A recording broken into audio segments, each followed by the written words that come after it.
Hello and welcome to the Valley. Today I am your host, Janet Michael. We are back on the Zooms today with BikeWALK. You may remember them. It's been quite some time since Kara Capelli and Steve Policastro were on the show. Not so long ago for Steve. Steve was just on the show at the end of May talking about cycling without age. I did not get my ride on the Trishaw. I am still very, very disappointed in that it was a rainy day when we met to record that show. But Kara, Steve, I'm really glad that you guys have some time today because, Steve, we were talking before we started recording. When you guys were on the show back in 2024, you were just left of this being an idea. And now you are a full-fledged organization with programs and walks and events and activities. There's been a lot that's happened since you were on the show in 2024. Yeah, that's a great point. 2024 really was our first year. 2023 was really about getting organized. That's when Kara and I met at the Insight Academy for the city of Winchester, which is now the leadership, which you're I am a recent now. graduate of that. I graduated from the most recent class. Yep, the Civic Leadership Academy. And that's really when I had researched the idea and kind of came up with BikeWALK Winchester. But it was when Karen and I started talking that a lot of things really started to get fleshed out. And we started meeting in the fall of 2023. And we had pretty good attendance at our first meetings. And we thought this might actually work and we may have enough interest in the concept. So in 2024, we started, I guess, what you would call with some basic programming. One of the first things we did was the bike valet free bike parking at First Fridays. And we started doing bike nights, which was our casual bike ride. And then from there, it took off. Kara, you and Steve recognized pretty early on that this wasn't going to be an effective organization if all you did was bring bike riders together to go on a ride. You knew there were going to have to be programs and education and things like that. That was one of the things that you were very engaged in spearheading when this whole thing kicked off. Yeah, I think that from the beginning, a lot of the programming was really meant to build community and serve as a way to bring people together so that we could really figure out what the organization needed to be for the community. When we started the organization, it's very easy to say, hey, we want to have better biking infrastructure or whatever, all of the basics of why an organization like this might exist.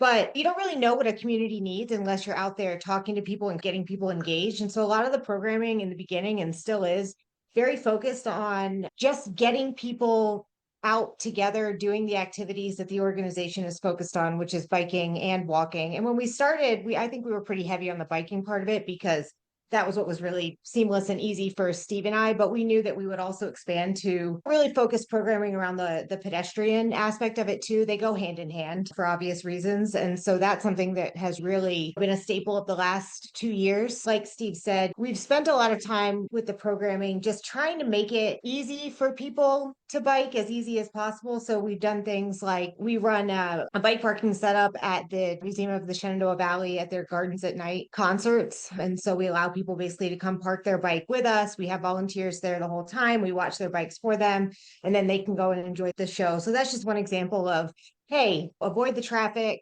bike to this show. We'll make it as easy as possible for you. And then the bike rides have just remained one of our most popular events. Those bike rides really are so important because they show people that while it's not perfect yet, it's not ideal all the time, but it is possible and really fun to bike within the city of Winchester. And there are some really good routes and we have a really good baseline to start from. And here's what needs to be done to get to that next level. I love that you started incorporating the TalkWALKs too, because Yes. that's good for people who aren't there yet or who maybe aren't interested at all. They also need some education and want to be involved and be part of the community, whether they ride or not. Yeah, so I should probably tell you what a TalkWALK is because probably people listening are probably like, what are they talking about? What's a TalkWALK? A TalkWALK. So we made up the name, but we basically run these community walks. They're once a month. They're on the third Monday of every single month. And we go to a different neighborhood in Winchester. And we try to cover all of the different neighborhoods in Winchester, not just the ones that are really popular for walking. Obviously, downtown is a really popular spot for walking. People know it and love it. The Green Circle Trail, super popular. All of these areas that people know and love, but we go everywhere in Winchester and find the nooks and the neighborhoods. And we just try to get people out there. The point of the walk is, once again, community building and just getting people together, but also to show people where walking is really great. And again, where we might, as a community, want to focus on some improvements. We always have sort of a neighborhood related theme to the walks. And so what we do is we invite featured guests. We invite guests specifically to come on the walk with us to just chat and be there and be present. And those guests include members of council, business owners, leadership at nonprofits, heads of department at the city, or just anyone who just seems interesting. And they come on the walk with us and they don't prepare anything. There's no guided tour. There's no somebody walking backwards, pointing out landmarks or anything like that. They just mingle and you ask them a question. Oh, how'd you get started with your business? Or what's going on with this city project? Whatever you want to ask them. And they have been so much fun and so popular and just been a really great addition to what we've been doing at BikeWALK. And when you talk about them being not necessarily your traditional neighborhoods, the one you've got coming up on August 17th, you're going to start at Blue Ridge Thrift East, but that's the Berryville Avenue corridor, which I think sometimes people forget exists as neighborhoods as well. Exactly. And that's the thing is that I think a successful walk is not just how many people attended and who the featured guests were, but a really successful walk is one where people walk away and say, I've never been to that neighborhood before. That was really neat. There's certain parts of Ward 4. We did a walk down there and people were like, wait, this connects? And it's like, yeah, we're showing you different connections and use them. So that's really a successful walk for us. I happen to live over in the Berryville Avenue neighborhood. So this one's a special one for me, but it's also one of the NDDs that the city is working on, the neighborhood design districts. And so that was one of the reasons why we decided to feature it, because there is a lot of talk about it right now, especially on council and finalizing some of those details. So we thought, what better way to show people this neighborhood and let them start forming opinions on what might happen in the future here. Let's show them the good and the areas that maybe could use some improvements in this neighborhood. So we're really excited about this one because this one maybe has a little bit more focused intent than some of the others do. Each walk is a little bit different as far as what we decide to feature.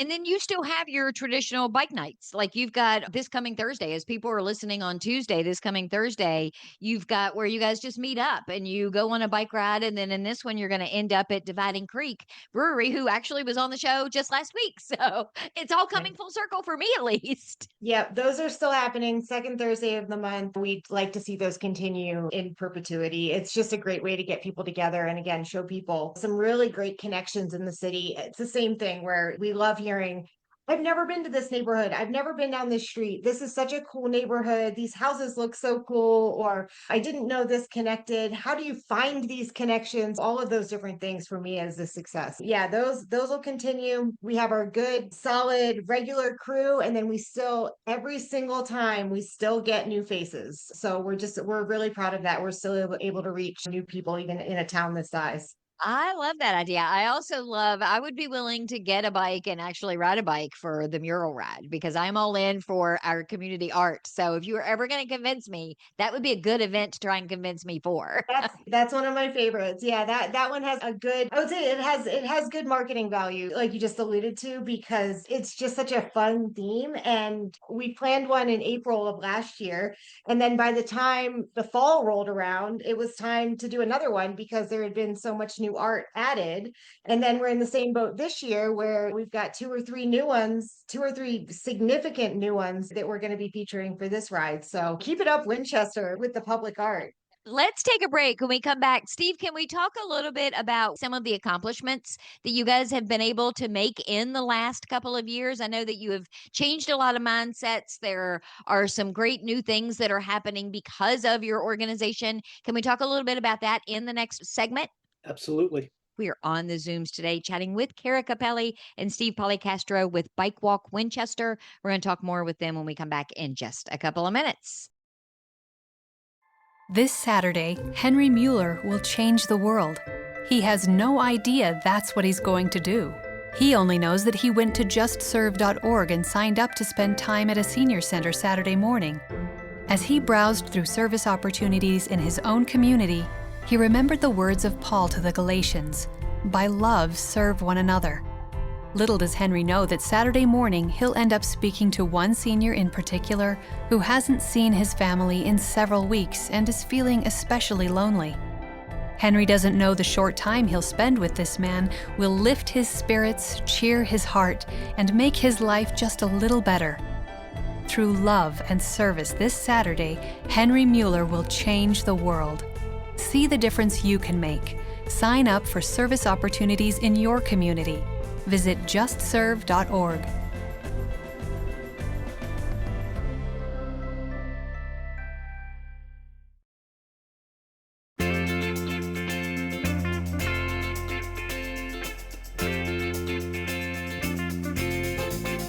Welcome back to the Valley. Today, I am your host, Janet Michael. We are on the Zooms today getting an update from BikeWALK Winchester. Kara Capelli and Steve Policastro are joining me. We learned in the first segment a little bit about some of the programs and the cool fun things that this organization puts on. And Steve, we talked early on about the fact that you are still fairly new, but it has been pretty amazing the things that you have accomplished and the things that you're working towards with this organization in just a couple of years. Yeah, I think we've done a great job with what Kara said about building community and maybe some of the things that are external focused or that people can see, but some of the things that not everyone sees are some of the things we're the most proud of.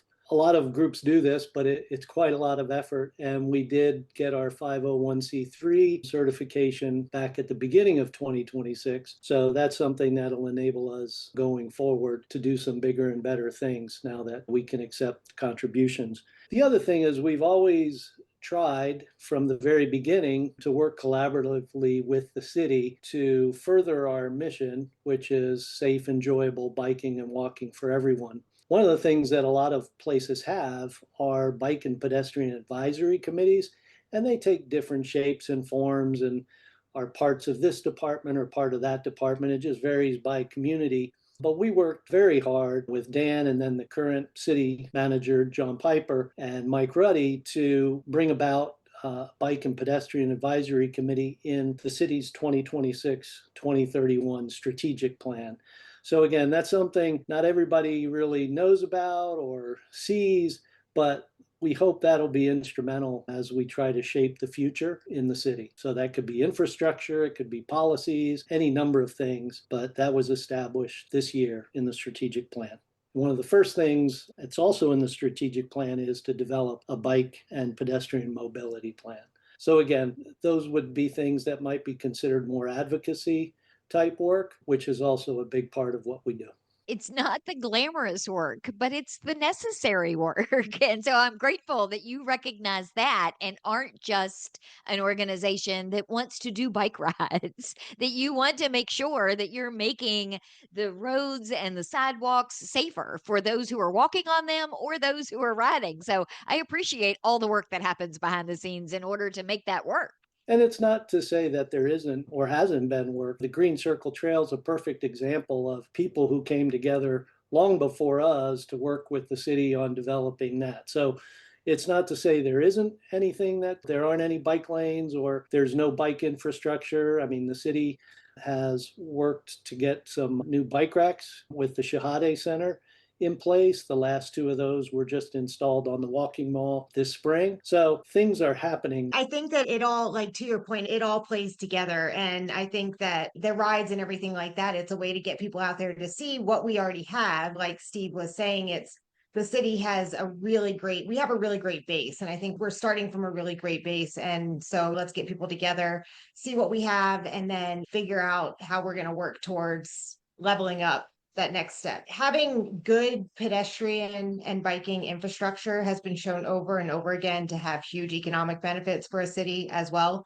That's always kind of also in the backdrop of this too, whether it's for tourism purposes or just a livability standpoint. We do believe that the city is definitely starting from a really, really great point, and they've been great partners for us so far too. Yeah, I expect, based on having read that new strategic plan, that they are probably very grateful that you are available to them as a resource, because I think they have recognized, and I'm sure they recognized it under Dan Hoffman, but I think John Piper has been a little bit more tuned in to understanding that they can't be all the things to all the people. And so if there are organizations in the city that have the resources and have the education and have the information, I feel like they've been pretty good about reaching out and saying, hey, let's let's talk together so we can come up with a plan. You got the information and we've got the need. So let's figure out how we can work together to make it the best for all the residents. Yeah, I agree. You have to have a plan. Nothing happens overnight. In many places, it takes years and years and decades to make the plan come about.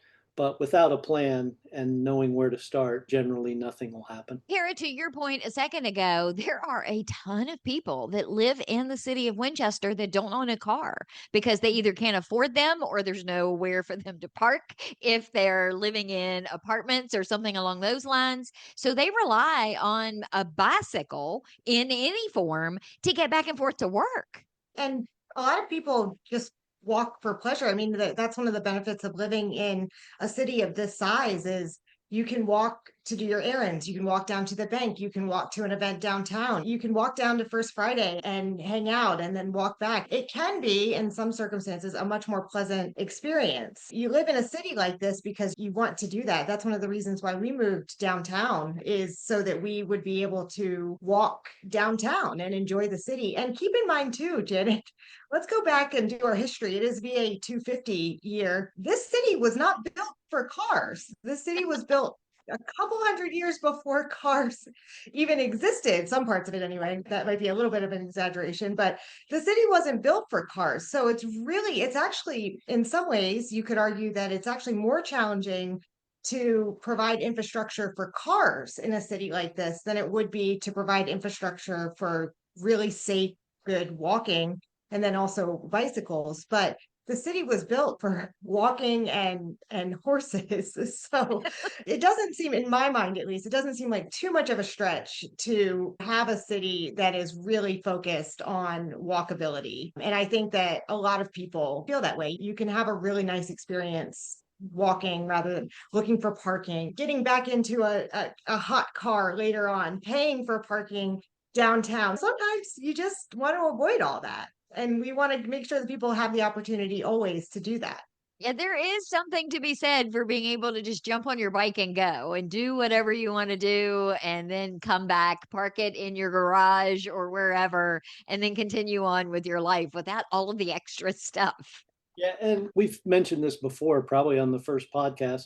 I think probably 99% of all the people who come to our activities own at least one car. So we're not anti-car. We use them all the time. But when you want to, when you choose to do something different, we think it's important that it's available and that it's safe and enjoyable. To that end, Steve, if someone's listening today and they have been toying with the idea of getting a bike of any kind, you guys also, when we were talking earlier about being a resource, not just for the city, you're a resource for anybody that is interested in getting a bike or interested in learning about these neighborhoods and coming to a talk walk or coming to a bike walk.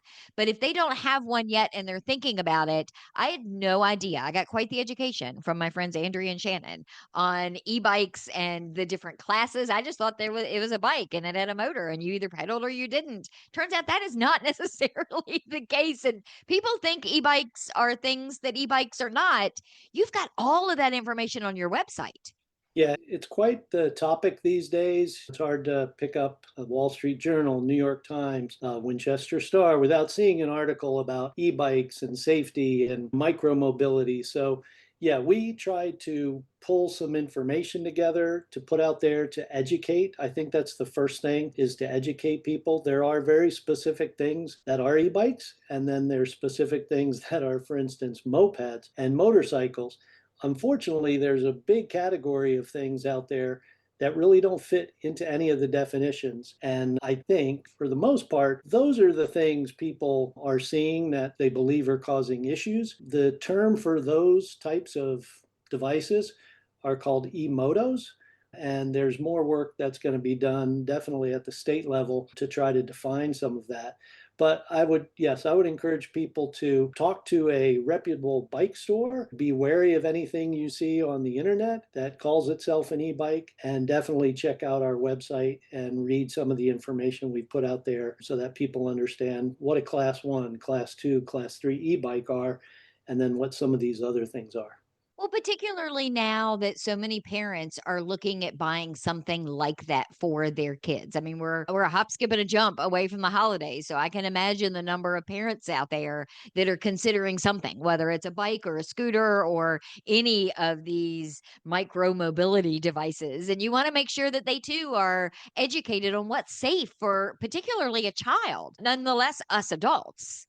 And I would say that's the first thing is do your research, find out how fast the particular device can go. Some of them have switches on them. They can go relatively slow, but they can also go very fast. So I think the first thing people should do is become educated, and we hope that they'll find some information that's valuable on our website. Kara, tell me what the web address is, and that's where people can also find all of the details for all of the programs and the events that you talked about earlier, right?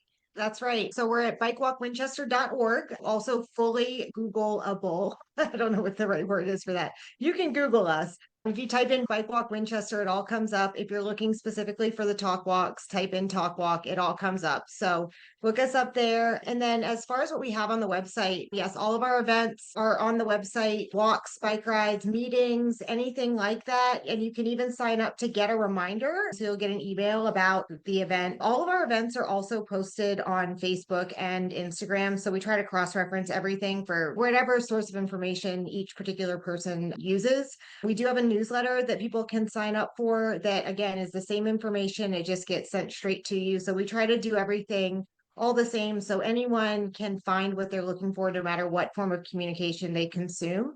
And then as far as the resources that we put on our website, we have a map of all of the bike racks that are within the city of Winchester and some in Frederick County as well. We have a ton of information now on e-bikes. So what the differences are, what to look for, where you might be tripped up by certain marketing, things like that. And then also any information about what the city is doing to address the issue as that becomes available and as the city starts the process and making those decisions. And with that said, too, we actually post any city government meeting that might have something to do with biking or walking. So we have a page on our website called Government Happenings. And if we see an agenda item for city council or one of the different commissions or any group that's meeting within the city that would relate to biking and walking, we post that agenda and the meeting time so that anyone who's interested in hearing more about that can go to that meeting or give a comment or whatever they might want to do if they have something to say or to learn about that topic. We have a ton of other resources on our website as well. We do have a map of all the murals around town too. So some fun ones as well. And then different ways to get involved with the organization if people are interested in that. You're One definitely thing, checking the resource button. I will tell you that. All of the resources are all right there. And it's funny too, Janet, because people they come to the rides and they do all the things and we get to meet people out in the community and that's the fun part. But the government page is actually one of our most visited pages. People who are looking for information on, hey, what's city council talking about this week related to biking and walking and different things. And we try to be really universal with what we lump into that category because lots of different people have lots of different ways that they're related to biking and walking. I would like to just mention that we do have a general meeting. We don't have very many meetings. We tend to try to do things outdoors. But on October 6th is our, I guess I would say, one of our big meetings of the year. We will be talking about the e-bike, e-moto topic at that meeting, along with our ever popular holiday event. We've done helmet drives in the past. We'd love to see people show up for that October 6th meeting, and that also is on the website. So my birthday is October 6th. So maybe I'll get myself an e-bike for my birthday and come to that meeting to learn all the things that I should know about how to use it effectively and safely. And Janet, I was going to say earlier too, we totally welcome e-bikes on our rides too. People ask us that all the time. Can I ride an e-bike? And it's like, yeah, of course, whatever way you're getting around on a bike, these rides are not, nobody's getting a lot of exercise on these bikes anyway. So yeah, bring your e-bike. I think over time, we've seen a huge increase. On our last ride, I counted, I think 7. It was a smaller ride because it had stormed earlier, but I think 7 out of the 20 people were on e-bikes for that ride, which was just really cool to see. The legal, very straightforward e-bikes, I might say to that. Thank you for that clarification. Yeah. Kara, thank Yeah. you for taking the time to give me an update on all of this today. I do appreciate it. Yeah, sure thing. Thank you for having us. Steve, it's always good to chat with you. And at some point, we're going to have, we were talking before we started recording, we're going to have an in the weeds e-bike conversation, whether that's a podcast or it's something after the show. But I feel like you have a lot to educate me on, and I have a lot that I need to know. And I think we'll be hearing some more information soon. So I would welcome the opportunity to do that. Thank you for taking the time today. I do appreciate it. Thank you. I will be back tomorrow with a brand new episode of The Valley Today, just a few minutes after noon. So meet me here then.